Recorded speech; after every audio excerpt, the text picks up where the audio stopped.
Last night, my little brother walked into the most important interview of his life and walked out realizing the sister he erased from our family was the one person who could end his career with a single sentence. How did we get there? How did a girl who wasn't allowed a chair at New Year's dinner become the woman at the head of the table? My name is Olivia Hayes. I'm 31 years old. I'm the CEO of a company my parents can't explain, built in an industry they barely understand, with power they never once imagined I would hold. And this is the story of the night my past finally sat down across from me in a conference room with my name on the door. If you had looked at my brother Ryan yesterday morning, you would have thought the universe had already chosen him. Perfect suit, relaxed smile, the easy confidence of someone who has always been told doors would open if he knocked politely enough. He walked through the lobby of my headquarters like he belonged there, like the marble floors had been poured in anticipation of his footsteps. He checked in with reception. He shook hands. He laughed at something one of the coordinators said. Every movement carried that familiar rhythm I grew up with, Ryan at the center, the future tilting gently toward him. He didn't know I was upstairs. He didn't know whose company logo shimmered 30 feet high on the wall behind him. And he definitely didn't know that in less than 10 minutes, someone would ask him to turn around and meet the person he had spent 3 years pretending didn't matter. But I did. I knew because I had approved the interview schedule myself. I knew because HR had triple-checked whether I wanted to be in the room. I knew because my name was etched in frosted glass at the end of the hallway, followed by 3 words that still startled me some mornings. Chief Executive Officer. Funny, right? Growing up, my parents used to laugh and tell me, "Olivia, stop trying to run everything. Nobody likes a girl who thinks she's the boss." Turns out the joke aged badly. I was already seated when he arrived. Long glass table. Carafes of water. Interview packets aligned with that corporate precision I used to find comforting and now sometimes found cruel. Maya sat to my right, calm and sharp, the only person in the building who knew exactly how much history was about to walk through the door. Jordan from HR reviewed notes at the far end, professional, neutral, unaware. They were about to press a detonator. I remember folding my hands in front of me so they wouldn't shake, not because I was afraid of Ryan, because I was afraid of what power does to people who have been hurt for a long time. There's a version of this story where I humiliate him. There's a version where I make him beg. There's a version where I finally become the villain they always accused me of being. And right before the door opened, I wasn't sure which woman I was going to be. When Ryan stepped in, he smiled automatically, interview smile, charming, bright, practiced. His eyes moved from face to face, evaluating, ranking, searching for advantage the way he always had. They slid past me, paused, came back. You could actually see the confusion, the recalculation. I wasn't supposed to be important in rooms that mattered. I was the intense sister, the workaholic, the one who made holidays uncomfortable by existing too loudly. He gave me a polite nod, the kind you give a mid-level manager you might have to impress but don't need to fear. I almost admired the commitment to the narrative. Jordan began the introductions. Warm, efficient, corporate. Then came the shift. They turned slightly toward me with a small, respectful smile, the one people use when they're acknowledging hierarchy, and said, clear as crystal, "Before we begin, I'd like you to meet our CEO." Ryan blinked. Actually blinked. Like his brain had rejected the file. I watched him turn toward me again, slower this time, the way people move in dreams when gravity changes direction. Our eyes locked, and in that instant I saw it happen, the past cracking open. His face drained of color, his mouth parted but no sound came out. The confidence, the charm, the certainty that he was favored by the universe, all of it slipped, fell, shattered quietly on the table between us. I had imagined this moment before, late at night, in angry, private fantasies I never admitted to anyone. In those versions, it felt triumphant. In reality, it felt heavy. Because the boy staring at me wasn't just my enemy, he was my little brother. He was the kid who used to crawl into my bed during thunderstorms. He was also the man who told our parents he wouldn't attend New Year's dinner if I did and watch them choose him. Every year after that, no seat for Olivia, no plate, no argument. Just silence dressed up as peace. Ryan finally found his voice. "Olivia?" he whispered, like he was checking whether I was a hallucination. I gave him the same professional smile I would give any candidate. "Yes," I said evenly. "Welcome. Please have a seat." And as he lowered himself into the chair across from me, the chair he had worked so hard to reach, the chair he believed would save him, save our parents, fix everything, I realized something with a clarity so sharp it almost hurt. He had come here expecting an opportunity. I had come here carrying history. Before I tell you what I asked him, before I tell you what he said, when the conversation turned to ethics, loyalty, and who gets excluded for the sake of comfort, you need to understand how a sister becomes a ghost in her own family. Because none of this started in a boardroom. It started with a dinner invitation I never received. And the night my brother decided there wasn't room for both of us at the table. Let me take you back 3 years.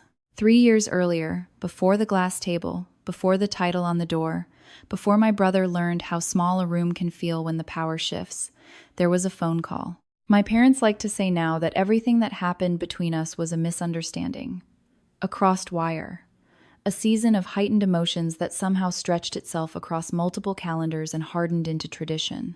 That's how we do things where I come from. We wrap cruelty in politeness, tie it with a ribbon, and act surprised when the person bleeding doesn't thank us for the gift. If you ask my mother when the trouble really began, she'll tell you it was the year Ryan was overwhelmed with his MBA program, internships, networking dinners, expectations pressing down on him from every direction.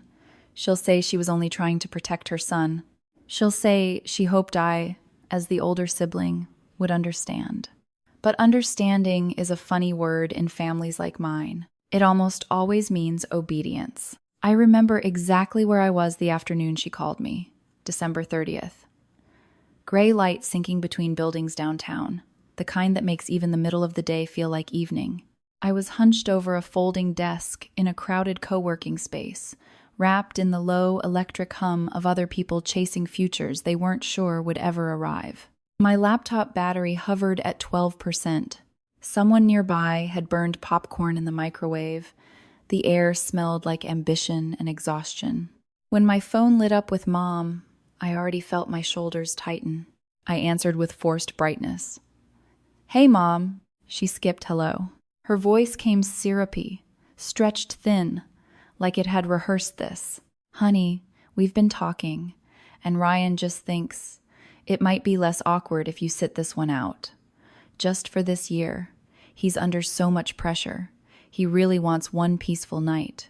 I stared at the spreadsheet in front of me, numbers dissolving into meaningless shapes. "He thinks." I rolled the phrase around in my head. "He thinks," I repeated slowly, or "you all decided for him." In the background, I could hear kitchen sounds, a spoon against a pot, the television murmuring, the comfortable noise of a home preparing for celebration. A celebration I was being edited out of. There was a pause on the line, and inside that pause lived the truth. Conversations had happened, agreements had been made, strategies had formed. Without me. Your father's voice joined the call, sliding in like a closing argument. "Liv, your brother's carrying a lot right now. Scholarships, interviews. Don't make this about you. It's just one dinner. Just one dinner." As if the point of New Year's Eve in our house had ever been about food. As if it wasn't ritual, proof of belonging, a yearly photograph of who counted. I swallowed. "So because I won't help him cheat, I lose my family for the night?" My mother exhaled, already tired of my resistance. "You two always have tension. We want calm. Ryan made it clear he won't come if you're there. Can't you be the bigger person?" There it was, the sacred phrase of my childhood. Be bigger. Be quieter. Be easier to love. I leaned back in my chair, the metal legs screeching against the floor, and felt something inside me trying to decide whether it still believed cooperation would eventually earn safety. A few weeks earlier, Ryan had emailed me an essay for his ethics course. "Quick polish," the subject line said, casual, entitled. But I recognized entire paragraphs from an article I'd read years before. He'd swapped out a few names, rearranged some sentences, and assumed I would tidy up the rest because I always did. When I told him it was plagiarism, he laughed. "You're dramatic," he said. "Everyone does this. Just rewrite it. You're good at making things sound smart." I told him no. Not kindly, not cruelly, just firmly. If he wanted the degree, he had to do the work. The temperature in his voice changed instantly. "You're jealous," he snapped. "Mom and Dad are proud of me for once. You've always had it easy. You get to be the capable one. This is my chance." By the end of that call, I knew exactly how the story would be retold downstairs at the dinner table. Olivia, difficult. Olivia, withholding. Olivia, unable to support her brother when he needed her most. And my parents, who hated conflict more than injustice, would pick whichever version of reality kept the house quiet. Now, on December 30th, I was listening to the verdict. Be the bigger person. I closed my eyes. In my family, being the bigger person had always meant making myself smaller. "Fine," I heard myself say. Relief flooded the line so quickly it almost crackled. My mother thanked me. My father told me he knew I'd understand. They promised we'd all do something together soon. Just us. Another time. When things were less complicated. Another time. I had no evidence such a place existed, but I nodded like I believed in it. We hung up. I sat there for a long moment while life in the co-working space continued around me, keyboards clacking, phones ringing, someone laughing too loudly at a pitch they hoped would save them. My own future waited open on the laptop, but all I could think about was a chair. My chair, already disappearing from the table. That night I went home to my apartment, microwaved leftover pasta, and told myself maturity sometimes meant sacrifice. I told myself I was choosing dignity. I told myself families bend but don't break. At 11:58, the group chat started lighting up. Photos of Ryan in the middle, my parents flanking him like proud architecture. Streamers, champagne, everyone leaning inward toward a center that did not include me. No one wrote, "Wish you were here." They didn't have to. The message was clearer without it. And somewhere between midnight and the first fireworks, a quiet, dangerous thought slipped into my chest. The first time they remove you, they wait to see if you'll fight. When you don't, they learn how to do it again. I didn't know it yet, but that was the night the old version of me began to end. And the woman who would one day sit at the head of a conference table across from her stunned little brother started taking notes. After the first time they asked me not to come, I told myself it was temporary. Families go through phases, right? Stress spikes, feelings get messy, people say things they don't mean. If you love each other long enough, the pendulum swings back. That's what I believed. That's what I needed to believe. Because the alternative was admitting that my place at the table had always been conditional. So I played along with the story they handed me. I told friends I was swamped with work. I joked that holidays were overrated anyway. I practiced sounding breezy, independent, evolved. I became very good at pretending that exclusion was a scheduling conflict and not a verdict on my worth.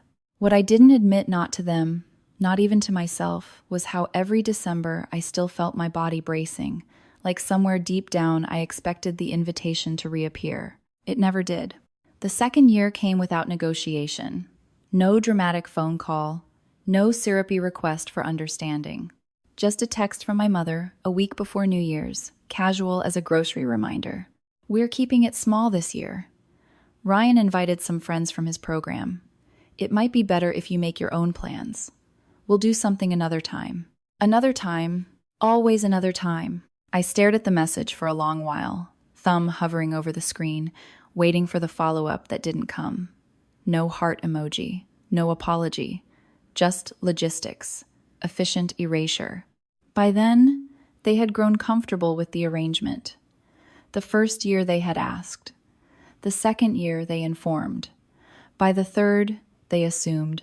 Absence, once accepted, becomes tradition. Some families inherit silverware. Mine inherited silence. And the strange thing was, life outside that house kept expanding for me in ways they refused to see. Bridgeoint, the company they still described to neighbors as some finance thing Olivia does, was clawing its way out of survival mode. We were still small, still scrappy, still permanently one payroll away from terror. But we were real, painfully, gloriously real. I was learning how to negotiate with investors who smiled while underestimating me. I was learning how to read term sheets at 2 in the morning with a migraine humming behind my eyes. I was learning that confidence is sometimes just endurance with better lighting. While my parents toasted Ryan's potential, I was living mine. But in their version of the family narrative, potential only traveled in one direction.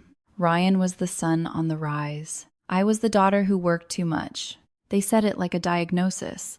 Whenever I visited on the rare Sundays that weren't politically risky, my mother would ask polite, baffled questions about my job and then pivot back to him. Ryan met a professor who used to consult for a major firm. Ryan might intern abroad. Ryan's under so much pressure.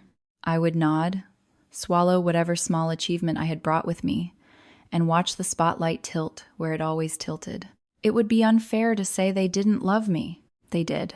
They just loved me best when I required nothing. By the 3rd year of my disappearance from New Year's, something inside me stopped confusing tolerance with belonging. I didn't cry when December arrived. I didn't rehearse imaginary speeches where I finally explained how much they had hurt me. I didn't fantasize about dramatic reconciliations. I adjusted. I booked meetings on holidays.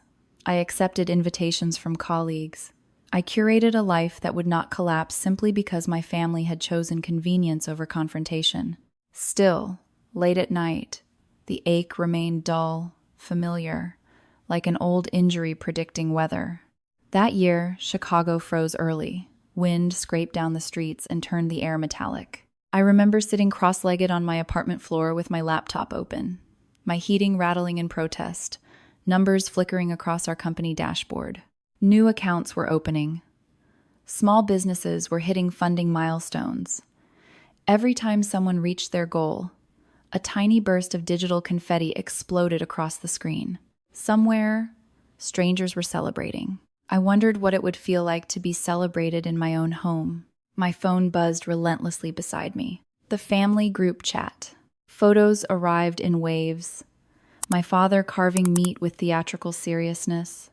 My mother adjusting decorations, Ryan in the center, glowing, arm slung around a friend, already performing the future they had promised him. I studied each image with the strange detachment of a ghost reviewing old architecture. There was no malice in the pictures. That almost made it worse. No one looked guilty. No one looked like something was missing. My absence had been absorbed into normalcy, smoothed over like a crack in a wall. At some point, I realized they weren't excluding me anymore. They had replaced me. I muted the conversation and turned back to my laptop, to the businesses depending on us, to the team Slack channel pinging with anxious optimism. If my family did not know how to hold me, other people did. Employees, founders, customers, they saw me. They argued with me.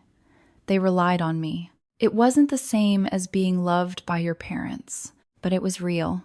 Around 11, just when I thought I had achieved a fragile kind of numbness, a notification popped up that changed the temperature of everything. My cousin Amanda had added me to a private family Facebook group. I almost declined, self-preservation disguised as dignity. But curiosity has always been my fatal flaw, so I opened it. And there, glowing on the screen, was my mother's voice in written form, sharper for the permanence of it. A photo of Ryan in a suit. A caption about how proud they were, how once he landed a position at Bridgeoint, their worries would finally be over. Then, almost casually, the line that split me open. Olivia just doesn't get family the way he does. She chose her career. Ryan chose us. The comments stacked underneath in cheerful agreement. Hearts. Applause. Affirmation. I read it twice. 3 times. Like maybe repetition would rearrange the words into mercy. It didn't. I thought about the money I had wired them when Dad's consulting dried up. The late nights helping Mom format resumes. The way I still sent birthday gifts even when I wasn't sure they wanted me at the party. Chosen my career. As if ambition were betrayal. As if Ryan's dependence were devotion. I didn't comment. I didn't defend myself. I took a screenshot, hands trembling, and saved it in a folder whose name I typed without thinking. Families and Fires. Because something was burning now, not loud, not visible, but steady. And for the first time, sitting alone while fireworks threatened the skyline, I felt a shift that frightened me with its clarity. I had spent years trying to win a place in their story. What if I stopped? What if I built one where I wasn't the villain, or the inconvenience, or the sacrifice required for peace? What if the next chapter of my life did not require their permission at all? Midnight arrived. Glasses clinked somewhere else. My phone flashed with celebration I no longer recognized as mine. I closed the app. I watched another small business hit its goal, confetti blooming across my screen, and I whispered congratulations to strangers who would never know my name. In return, they gave me something my family had quietly taken away. Proof that I existed. And I had the strangest feeling, terrifying and electric, that someday, somehow, the people who had edited me out were going to discover exactly what I had been building while they weren't looking. While my family was perfecting the art of living without me, my life kept getting louder. Not in the way they would recognize. There were no trophies on mantles, no framed certificates passed around at barbecues, no stories simple enough to retell to neighbors. What I was building didn't translate into something you could brag about between bites of potato salad. But it was real, and it was growing.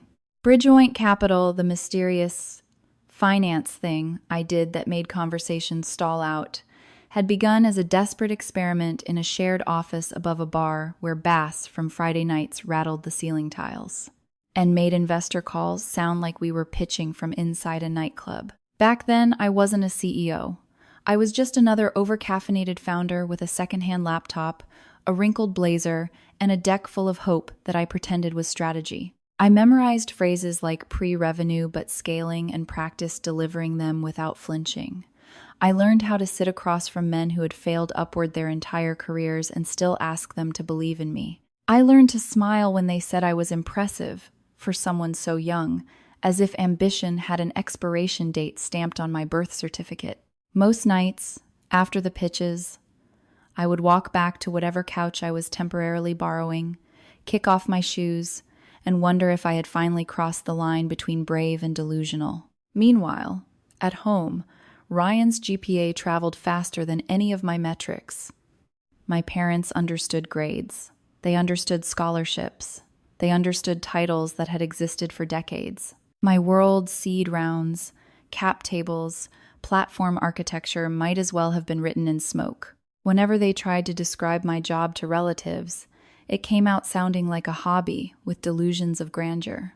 Olivia works very hard, my mother would say, smiling in that tight way that meant she hoped effort would someday turn into something respectable. We're proud of her, of course. It's just different. Different. I used to hate that word. Now I think it saved my life, because different meant I was allowed to invent new rules while they were busy worshiping the old ones. Money was always close enough to panic that I could taste it. I maxed out credit cards. I sold my car and pretended I preferred public transportation. There were weeks I survived on instant noodles and the free bananas from networking events, telling myself potassium counted as stability. I missed weddings. I missed birthdays.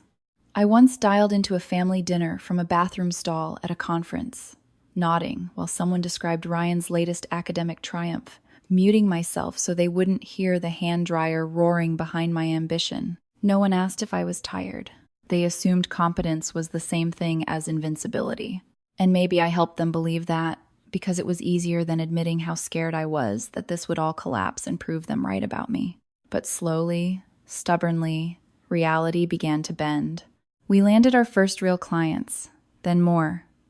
The platform started to hum in a way that felt less like survival and more like momentum. A local bakery hit its funding goal in 48 hours. A mechanic shop expanded. A daycare kept its doors open because strangers believed in it. These were small victories in the language of Wall Street. In mine, they were miracles. I hired people who were smarter than me. I learned to lead without pretending I had every answer.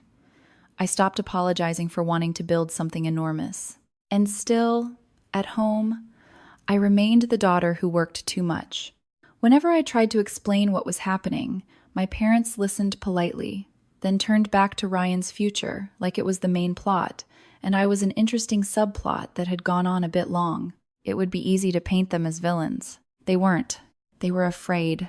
Afraid of risk, of instability, of anything they couldn't measure. Ryan's path came with brochures and timelines. Mine came with probability and insomnia. So they bet on certainty. They bet on him. What they didn't understand was that I had already started betting on myself. By the time the third New Year's rolled around the year, I watched their party unfold through photographs like a tourist in my own history. Bridgeoint had secured a funding round large enough that people began returning my calls faster than they used to. We had real revenue now, real payroll, real expectations. My co-founder, exhausted and ready for a different life, agreed to a buyout we had both once sworn would never happen. Overnight, I moved from partner to majority owner, from founder to final decision maker. A few months later, the board vote made it official. CEO. I remember staring at the email confirmation alone in my apartment, waiting for fireworks or fear or some cinematic swell of validation. Mostly, I felt quiet. Power, I was learning, is often just responsibility wearing expensive clothes. I thought about calling my parents.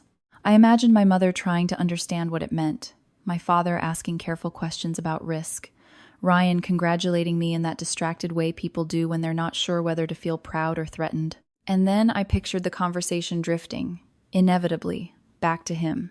So I didn't call. I told myself I would share it when the timing was better, when we were all less fragile, when I could speak without needing them to clap. Weeks turned into months. The right moment never arrived. In their minds, I was still orbiting the idea of success. They had no idea I had already stepped into it. On New Year's Eve, while the city froze and their living room filled with familiar laughter, I sat on my floor with my laptop and watched the company breathe in real time. New users, new investments, notifications pulsing like proof of life. Somewhere across town, my parents raised glasses to Ryan's future. They didn't know they were already standing inside mine.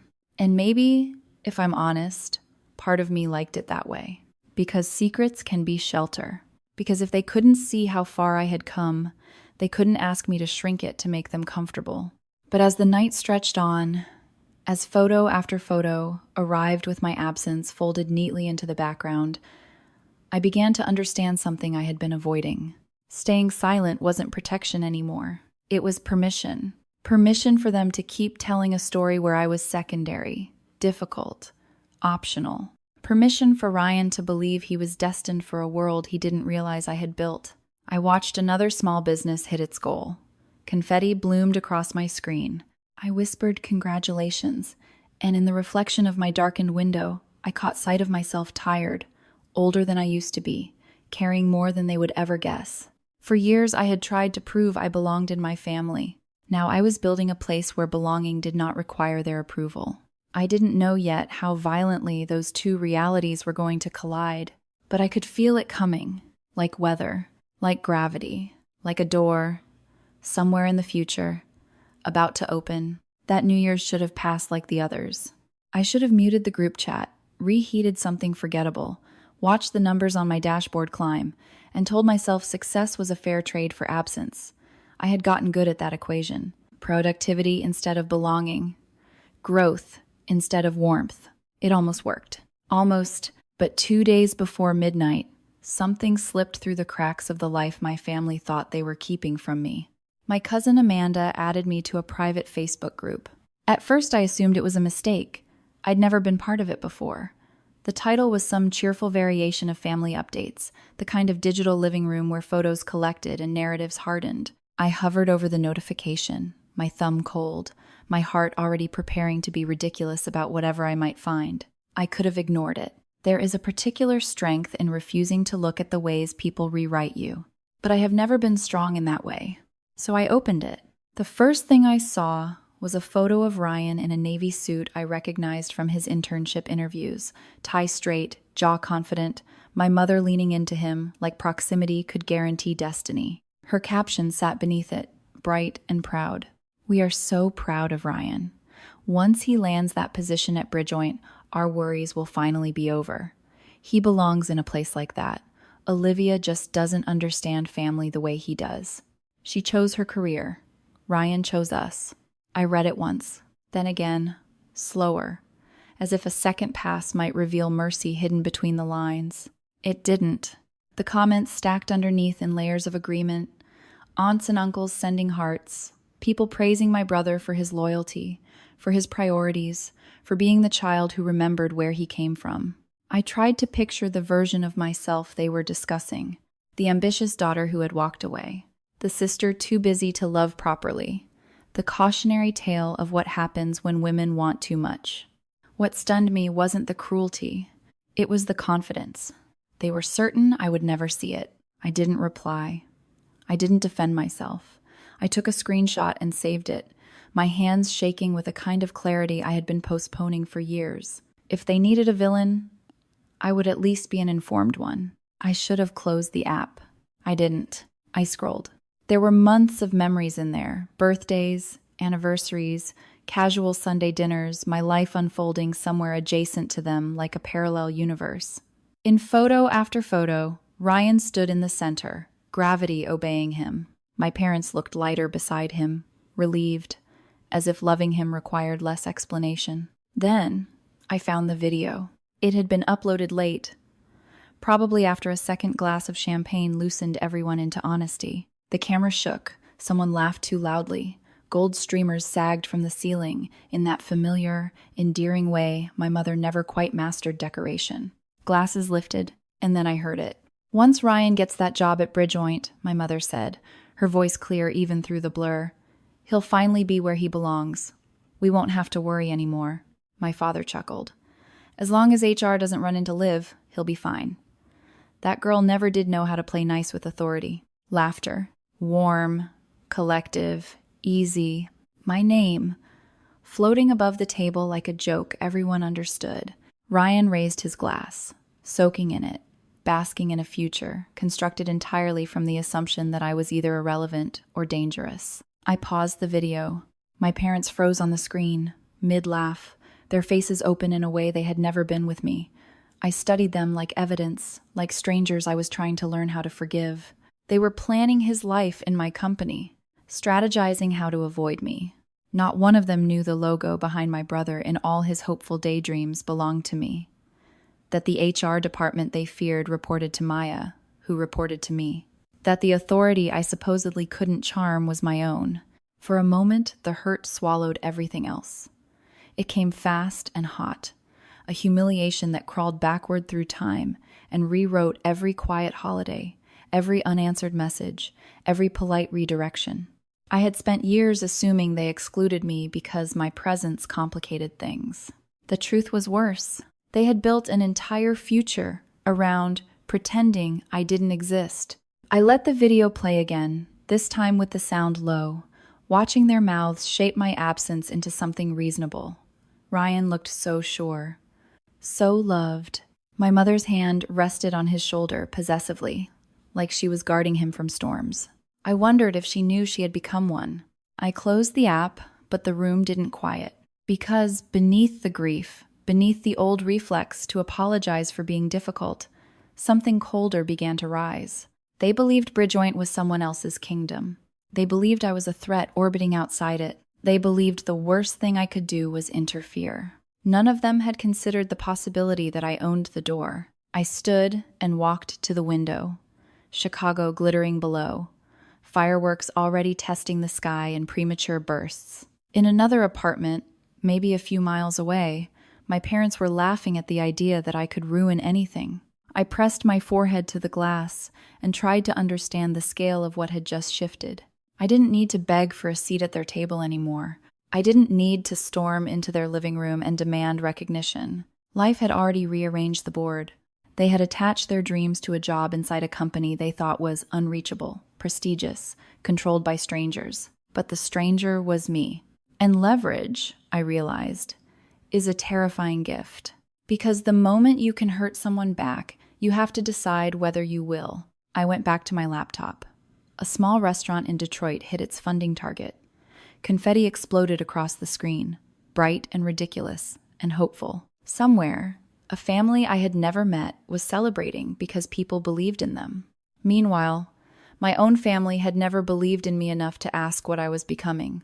I sat there in the glow of borrowed joy and finally admitted what the screenshots had made unavoidable. The revenge I had fantasized about, dramatic, explosive, undeniable, might never come, because something far more powerful had already happened. They had handed me the high ground without knowing it. And in a few days, my brother was going to walk into my building, straighten his tie, and try to impress a future he thought belonged to him. I wondered what his face would look like when he realized it had been mine all along. I didn't sleep after I saw the video. I tried. I turned off the lights, put my phone face down, closed my eyes like discipline could force peace back into my body. But every time I drifted, I heard it again. My mother's bright certainty, my father's amused warning, the easy laughter when my name became shorthand for complication. As long as HR doesn't run into Liv, I lay there in the dark and stared at the ceiling, thinking about how strange it is to be reduced to a rumor inside your own family. By 4 a.m, Chicago had gone silent in that particular winter way, snow swallowing the edges of sound. My alarm went off 2 hours later, unnecessary and insulting. I was already awake, already wired, already aware that this was the day my two lives would finally collide. I showered longer than usual, letting the hot water try and fail to rinse away 3 years of swallowed conversations. When I stepped out, the mirror gave me a woman I recognized but didn't fully know, older than the daughter who used to beg for inclusion, sharper than the sister who kept apologizing for having boundaries. I pulled on a black suit that fit like armor. While I buttoned it, a memory surfaced uninvited. My father laughing years ago, telling relatives, "Olivia always wants to run the room." It had been said as a joke, affectionate but corrective, a warning disguised as pride. Nobody likes a girl who runs the room. I almost smiled. The elevator ride up to the executive floor felt longer than usual, though it was the same 20 seconds it had always been. My reflection in the steel doors held steady, jaw set, eyes clear. If I looked powerful, it was only because I had practiced surviving. When the doors opened, the hallway stretched ahead, bright, polished, the company humming awake around me. Assistants moving with coffee, screens flickering to life, the quiet machinery of ambition gearing up for another day. My day was already years old. Maya was waiting outside the conference room, tablet tucked against her chest. She took one look at my face and understood everything I hadn't said out loud. "You okay?" she asked softly.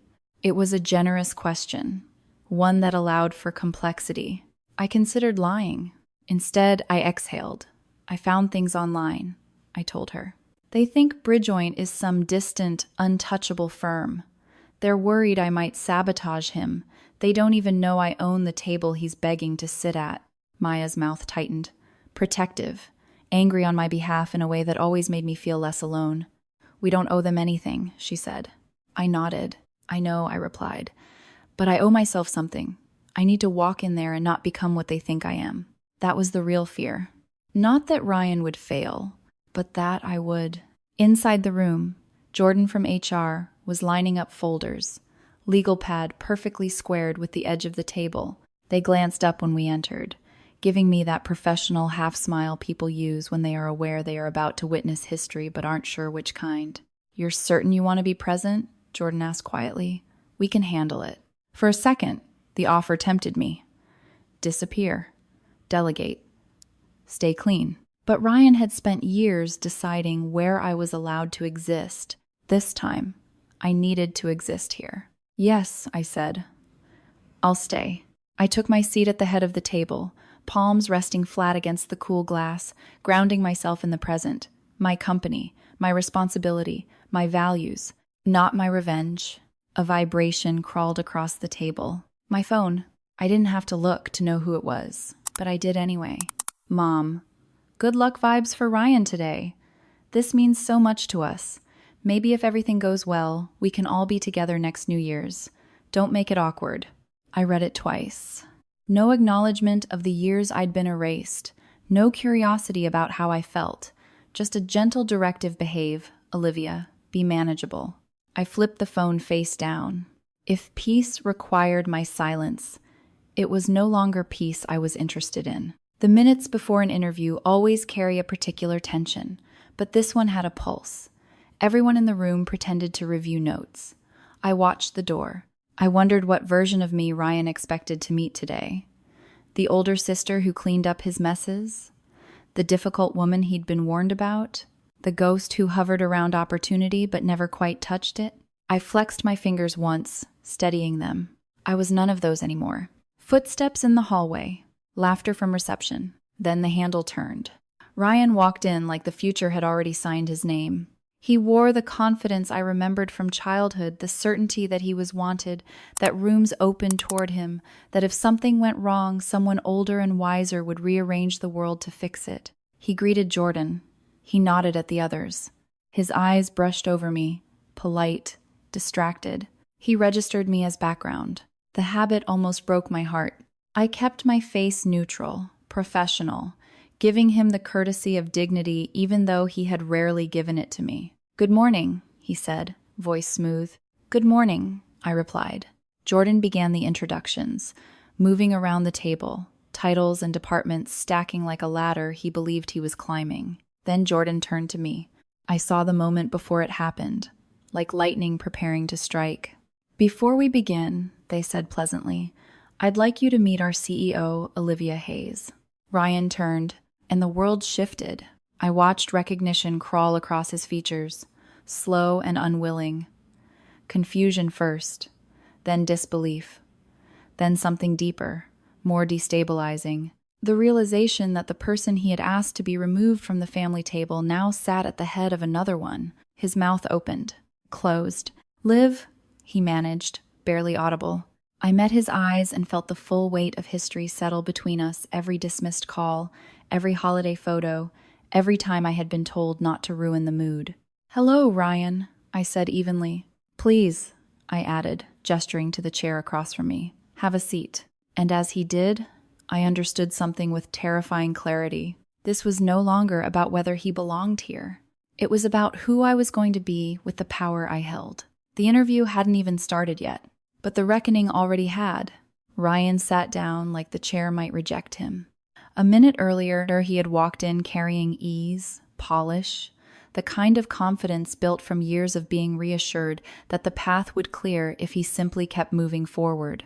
Now his hands gripped the edge of the table, knuckles pale, eyes flicking from me to the logo on the wall, as if he were trying to solve a math problem that refused to stay logical. I knew that feeling.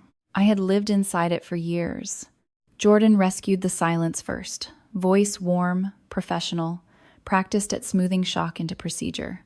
They explained the format, the role, the expectations. Ryan nodded too quickly, like agreement alone might rewind the last 30 seconds and return me to my former, harmless size. But I didn't shrink.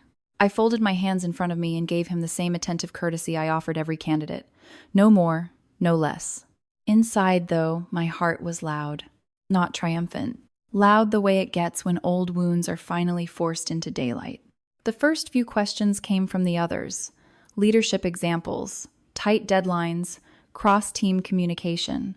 Ryan found his rhythm gradually, muscle memory taking over. He spoke in frameworks and headlines, the language of business school confidence polished, efficient, slightly hollow.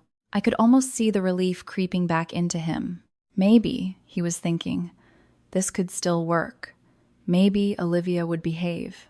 Maybe professionalism would protect him from history. I let him have those few minutes. I let him build the illusion that this was normal. Because part of leadership, real leadership, is knowing exactly when truth will land hardest. When my turn came, the room shifted almost imperceptibly. Maya glanced at me, not in warning, but in awareness. Jordan's pen paused above the page. I kept my voice calm. "Ryan," I said, "can you tell us about a time you had to choose between protecting your own comfort and doing what was ethically right for the group?" There it was. Not an accusation. A door. He recognized it instantly. His gaze snapped to mine, and in that flicker, we were no longer executives, an applicant. We were in our parents' kitchen again, years collapsing. The email with the copied essay glowing between us. I watched calculation run across his face. How much did they know? How much was this personal? How dangerous was honesty? "I always try to do what's best for the team," he said finally, voice tighter now. Sometimes that means making hard decisions. Even if someone gets hurt, I wondered. I didn't say it like that. I leaned forward slightly. Hard decisions usually do hurt someone. The question is how you decide who. Silence moved across the table, subtle but heavy. Ryan swallowed. Sometimes, he said carefully, you can't let one person disrupt the environment for everyone else. Culture matters. Morale matters. Mood. He didn't say the word, but it rang anyway. You know how your moods are, Liv. We just want a peaceful night. My pulse thudded in my ears, but my face remained still. CEOs are paid, in part, for their ability to absorb impact without flinching. Understood, I said. And if that person you're excluding is actually contributing more than anyone else, carrying more responsibility, do they still go? He hesitated. Too long. One of the managers jumped in, perhaps sensing the air thinning, redirecting toward conflict resolution models, de-escalation strategies. Ryan latched onto it gratefully, talking faster now, words tripping over each other in an effort to outrun implication. But something had already shifted, not because I had attacked him, because he had revealed himself. He still believed fairness meant comfort for the majority. He still thought leadership was about keeping people happy enough not to complain. He still had no language for standing alone and choosing what was right when it made you unpopular. I knew that posture intimately. It was the architecture of my exile. Jordan moved us to the final question. Why Bridgeoint? They asked. Why this role? Ryan straightened, grateful for familiar territory. He had rehearsed this one. I could see it. His voice steadied, confidence returning in cautious waves. My family is counting on me, he said. My parents have sacrificed a lot. They're worried about the future, about money. If I can build my career somewhere like this, it changes everything for them. He glanced at me, quick, pleading, trying to convert shared blood into shared outcome. And, he added, I know someone here already. I thought that connection would help me be a good fit. I held his gaze. There it was. Not I love the mission. Not I've done the work. But my family needs me to win. As if need were qualification. As if history were leverage. I thought of the wire transfers I had sent quietly when Dad's contracts disappeared. The medical bills paid without ceremony. The nights I had lain awake, making sure the mortgage would clear while they toasted Ryan's promise. They had never known. I had let them keep their hero. Thank you, I said, closing my notebook. The signal was unmistakable. Panic flared in his eyes. Wait, he blurted, professionalism cracking. Just tell me, is this because of, because of us? Jordan began to step in, but I raised a hand gently. Our hiring decisions, I said evenly, are based on skills, readiness, and alignment with our values. I let the next sentence land clean, and our values are not negotiable. He nodded, but it was the nod of someone who understands the verdict has already started writing itself. If I had wanted revenge, I could have taken it then. A cutting remark, a reference no one else would catch, a small humiliation dressed as humor. The room was mine, so was the narrative. Instead, I thanked him for his time. He left with careful steps, dignity barely intact, the weight of realization bending his shoulders in a way I had carried for years. When the door closed, nobody spoke immediately. Finally, Jordan exhaled. Well, they said softly. Maya looked at me, searching for damage. I surprised both of us, because what I felt wasn't satisfaction. It was grief. Grief for the years we might have had if he had seen me sooner. Grief for the version of my brother who could have walked into this room prepared instead of protected. Power hadn't erased my love for him. It had simply removed my obligation to pretend. I gathered my papers, steady again. The hardest part was over. The decision, however, was only beginning.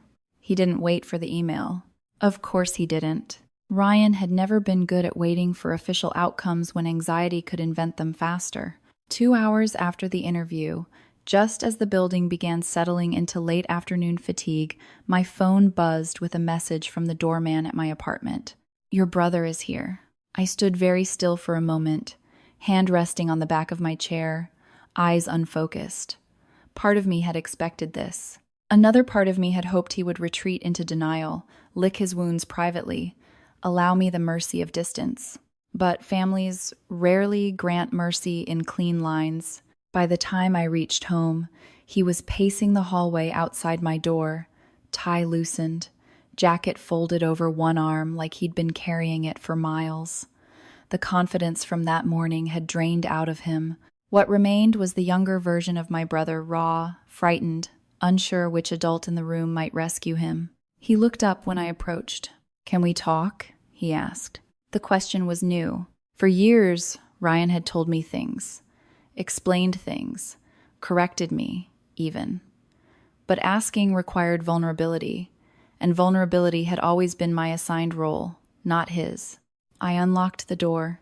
He walked in quickly, as if afraid I might change my mind, then stopped in the center of the living room, turning in a tight circle, trying to locate the argument that would put the world back into its familiar shape. "You knew," he said finally. "You knew it was your company, and you didn't tell me." I set my bag down. Slow, deliberate. "The job posting was public," I replied. "You applied. A recruiter recommended you. I stepped out of the early stages. HR asked me to be present at the final interview because I'm the CEO. That's not a trap, Ryan. That's governance." He dragged a hand through his hair. "But Mom and Dad, they've been talking about this for months. About how if I got in, everything would be okay." "You just let them think." His voice broke, frustration spilling over. "You let me walk in blind." I looked at him. "You mean the dinners I wasn't invited to?" I asked quietly. "Those conversations?" He flinched. For a moment, guilt surfaced, awkward and bright, then tried to retreat behind defensiveness. "We were trying to keep things calm," he muttered. Calm. There it was again. I walked to the bookshelf, pulled down my laptop, and opened the folder I had promised myself I would never weaponize, but had saved anyway. Families and Fires. My hands were steady now. I turned the screen toward him and pressed play. My mother's voice filled the room, cheerful, certain, praising his future at Bridgepoint. My father joked about me staying out of the way. Laughter rose, warm and communal, the sound of people comfortable with their version of the truth. Ryan's face changed as he watched. Color drained. His jaw tightened. He looked smaller with every second, shrinking under the weight of words he could no longer pretend not to hear. "They didn't mean it like that," he whispered. "They meant every word," I replied. "Not cruelly, just accurately. When you told them it was you or me at New Year's, they chose you. When I refused to cheat for you, I became the problem. And when you decided this job would fix everything, they assumed I might ruin it." I closed the laptop. "The only constant," I said, "is that I'm the threat." He sank onto the couch, elbows on his knees, hands clasped so tight they trembled. "I thought you were exaggerating," he admitted. "Mom always said you twist things. Dad said you're strong, that you land on your feet, that you don't need help." I let out a breath that felt older than both of us. "They were right about one thing," I said. "I land on my feet. But nobody ever asked how many bones I broke on the way down." Silence stretched between us, unfamiliar but necessary. Finally, he looked up, eyes wet, voice small. "Are you going to tank my chances?" There it was. The real fear. Not whether he had been unfair, not whether I had been hurt, whether I would retaliate. I moved to the chair across from him and sat. "No," I said. "I'm not going to sabotage you, but I'm also not going to lie for you." Relief flickered, then confusion. "You weren't ready," I continued. "You leaned on charm and on Mom and Dad's belief that you deserved to win. You talked about what the job would do for them, not what you would do for the company. That's not leadership. That's dependency." His mouth tightened. "So I just fail." "Failing and losing are not the same," I said gently. "Sometimes losing is information." I told him what I had already begun forming in my mind during the drive home. "I'll tell HR the truth," I said. "You have potential, but not for the role you applied for. If you're willing to come in at a junior level, learn, report to someone who isn't me, earn credibility instead of assuming it, I'll support that." He stared at me. "That feels like a punishment." "It's reality," I replied. For the first time in your life, you'd be standing on your own feet, not on the scaffolding of our parents' expectations. He leaned back, absorbing it. The collapse of fantasy always louder than people imagine. After a while, he asked, almost shyly, "Do you ever want to come back to New Year's?" I thought of the empty chair that had been mine for years, the group photos, the instructions not to make things awkward. "I want a family where I don't have to disappear to keep the peace," I said. "If they can't offer that, then no." He nodded slowly. I could see the math recalculating behind his eyes, loyalty rearranging itself, adulthood arriving late but determined. 6 months later, Bridgepoint looked different again.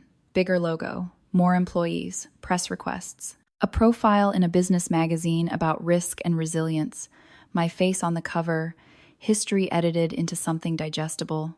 Ryan took the junior role. To his credit, he stayed. He built spreadsheets. He took criticism.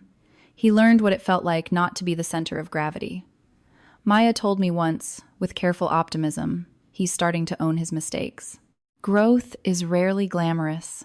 At home, things were harder. When my parents learned he hadn't received the management position, my mother called furious. "How could you humiliate your brother?" she demanded. I listened, felt the old reflex explain, soothe, apologize, rise, like muscle memory. Then I set it down. "He wasn't qualified," I said calmly. "He was offered a chance to become qualified. That's not humiliation. That's mercy." "We're family," she insisted. "Family helps." "Family doesn't ban a daughter from dinner for telling the truth," I replied. "Family doesn't turn her into a joke while planning their son's future in a company she built." There was a long silence. Finally, she whispered, "We didn't think you needed help." I closed my eyes. "That," I said, "was your mistake." The next New Year's, an invitation arrived. Clean slate, they called it. I looked at the message for a long time. Then I answered honestly. I wasn't coming. I was open to rebuilding, but not in the shadows, not out of convenience, not because success had made me suddenly palatable. That night, I hosted my own dinner. Maya came, a few colleagues, 2 founders whose businesses we had funded. We stood on my balcony at midnight, city lights blinking below us like quiet applause. Ryan texted me a photo from our parents' house, one chair at the end of the table, empty. Then another message. I told them everything, about the ultimatum, about the assignment, about how I used you. They didn't like it, but it was time. "I'm sorry, Liv." I believed him, not because of the words, because he had finally allowed them to feel the absence they had assigned to me. "Thank you," I wrote back. "That part is between you and them." A pause. Then he sent, "Maybe next year we have our own dinner, just us, no ultimatums." I smiled, slow, careful, the kind that forms over scar tissue. "Maybe," I replied, "if you bring dessert." And here's the thing no one tells you about revenge. The real victory isn't watching them fall. It's realizing they can't move you around anymore. It's building a table where your presence is not negotiable. It's choosing peace that doesn't require your disappearance. That was the night I understood. I had never wanted to destroy my family. I had just wanted to stop disappearing inside it. Some stories sound like revenge when they begin, but if you listen closely, they're really about permission. Permission to stop shrinking. Permission to stop translating your pain into something easier for other people to digest. Permission to finally say, "I deserved better," and not apologize for the sentence. What happened between my brother and me wasn't just about a job interview or a title on a glass door. It was about what families do when comfort becomes more important than truth. It was about how easily the strongest child is labeled fine while they quietly carry everyone else. And it was about the moment that child realizes love without respect is just another form of exile. If you saw yourself anywhere in this story, in the empty chair, in the swallowed words, in the late-night success nobody clapped for, I hope you also saw what comes after. Not destruction. Freedom. Thank you for walking this road with me. If stories like this make you feel understood, stay with us. Subscribe to Revenge Drama House, where we give a voice to the battles people fight behind polite smiles. and the strength it takes to finally choose yourself.